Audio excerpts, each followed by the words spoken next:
Assalamualaikum warahmatullahi wabarakatuh. Teman-teman sekalian, saya dari kelompok 1 yang bernama Yusril Dava Bayu. Kemudian ada Muhammad Gilang Ramadan Putra Permana dan juga Muhammad Abdul Latif. Ada sebuah pepatah dari Mahatma Gandhi mengenai masa depan yang dimana bunyinya seperti ini. Masa depan bergantung pada apa yang kita lakukan hari ini. Jadi jika kita di sini untuk belajar bersama, kita berada di tempat yang benar untuk selangkah lebih maju dalam menggapai masa depan. Materi yang akan kelompok kami bahas adalah tentang pengertian analis dan pengertian ejaan. Pertama, saya akan bahas pengertian analis terlebih dahulu. Pengertian analis menurut para ahli, yang pertama adalah menurut Sugiono. Analis adalah kegiatan untuk mencari pola atau cara berpikir yang berkaitan dengan pengujian secara sistematis terhadap sesuatu untuk menentukan bagian, hubungan antar bagian, serta hubungannya dengan keseluruhan. Menurut Satori dan Komaria, definisi analis adalah usaha untuk mengurangi suatu masalah menjadi bagian-bagian, sehingga susunan tersebut tampak jelas dan kemudian bisa ditangkap maknanya atau dimengerti duduk perkaranya. Dan yang terakhir adalah menurut KBBI. Pengertian analis adalah penyelidikan terhadap suatu peristiwa untuk mengetahui kejadian yang sebenarnya. Jadi dapat disimpulkan bahwa analis kesalahan berbahasa adalah prosedur penyelidikan mengenai kesalahan berbahasa yang dilakukan dengan mengumpulkan sampel-sampel kesalahan, identifikasi kesalahan, pendeskripsian kesalahan, hingga pengelompokan keseriusan kesalahan tersebut agar dapat dievaluasi secara seksama. Pembahasan selanjutnya adalah fungsi dan tujuan analis. Berdasarkan beberapa rumusan definisi di atas, dapat disimpulkan bahwa analis memiliki sedikitnya 3 fungsi dan tujuan utama. Namun secara spesifik, hal ini akan tergantung bagaimana proses penggunaan metode analis. Secara umum, berikut fungsi analis dan tujuannya.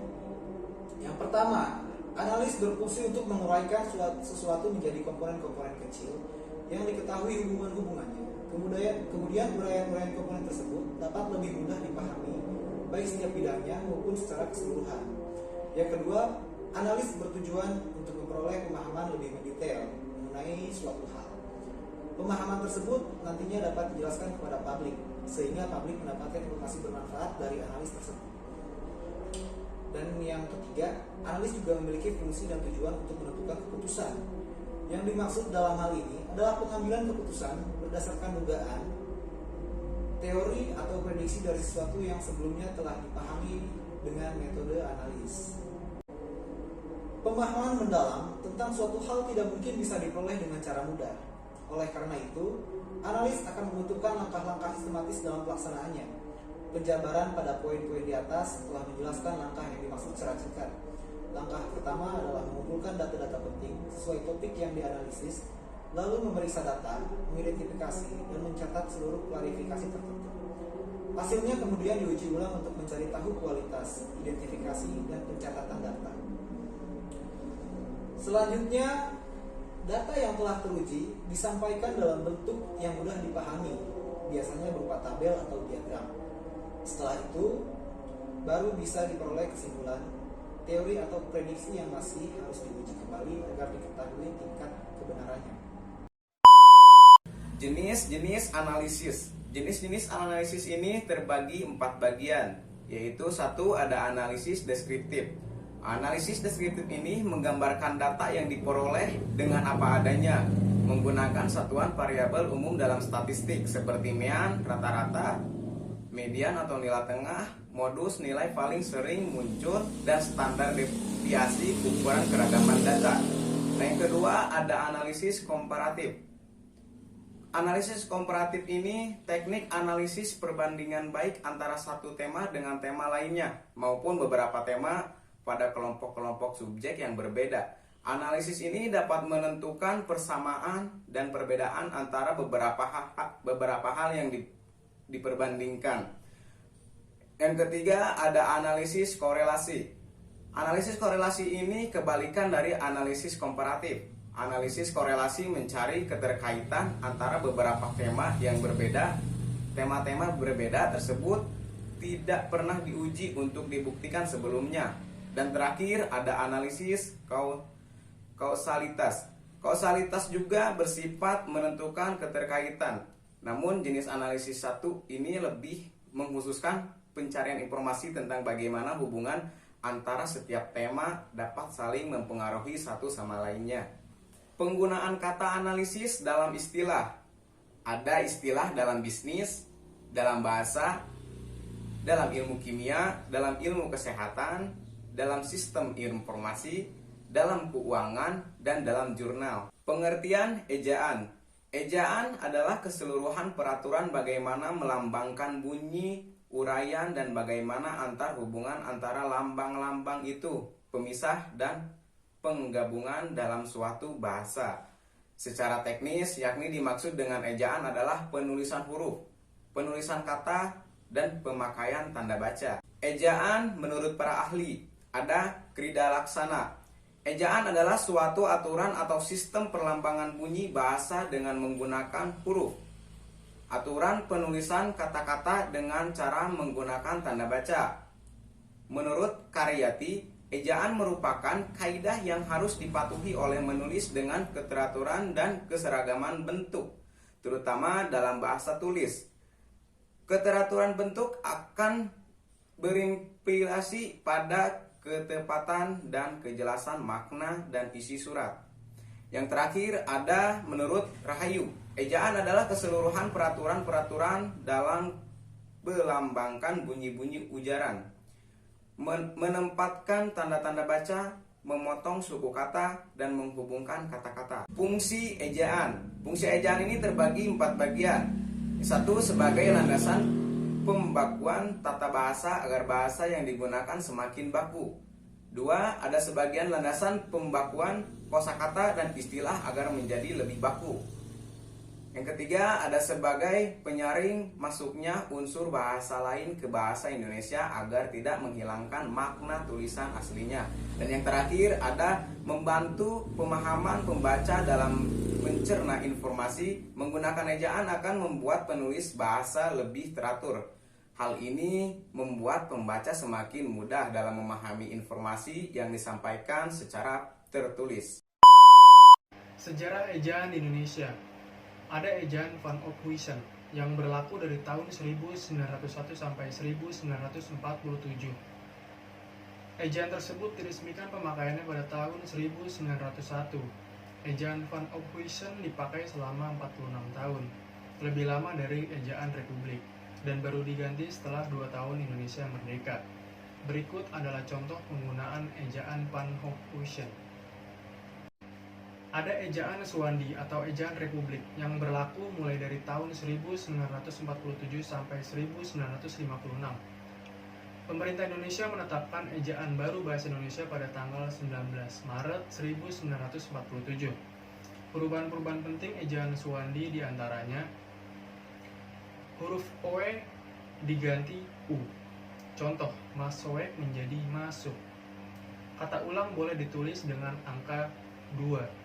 Tetapi harus diperhatikan bagian mana yang diulang. Contoh, bermain-main ditulis menjadi bermain 2. Tanda trema dihilangkan. Contoh, taat.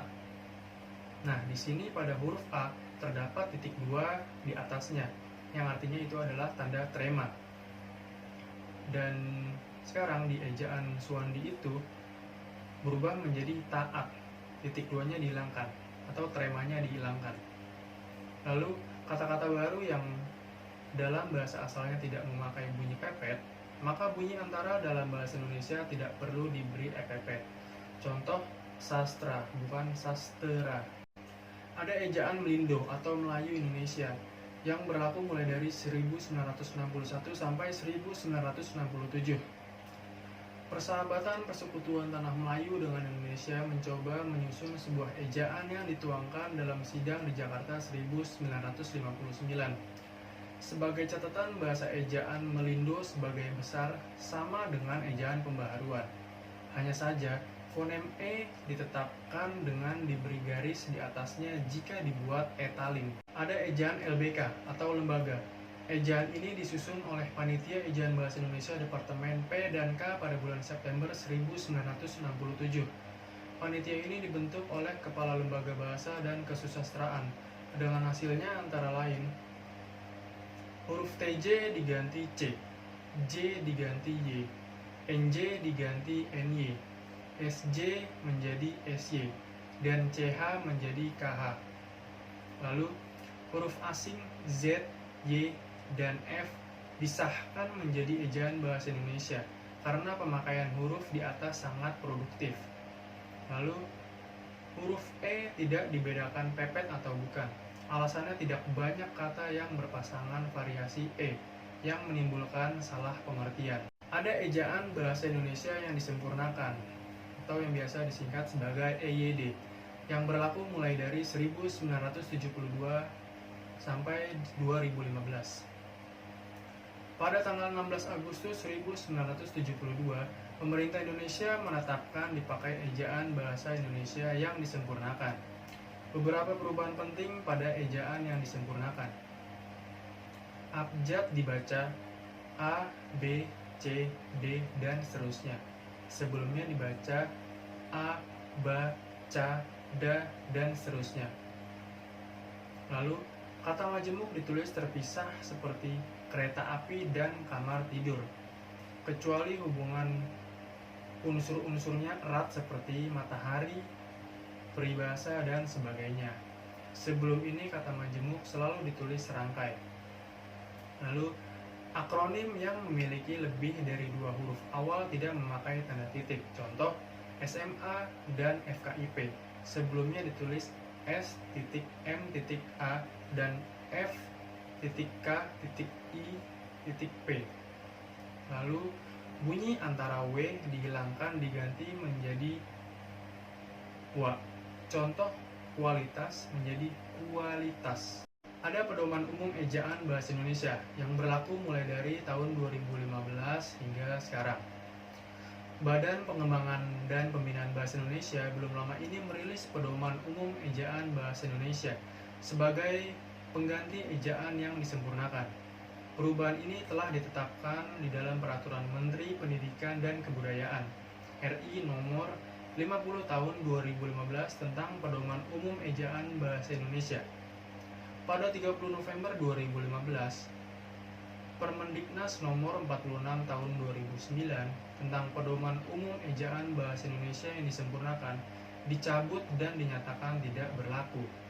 Kemudian, Permendiknas tersebut digantikan Permendikbud nomor 50 tahun 2015 tentang pedoman umum ejaan bahasa Indonesia. Teman-teman, sekian presentasi dari kelompok kami.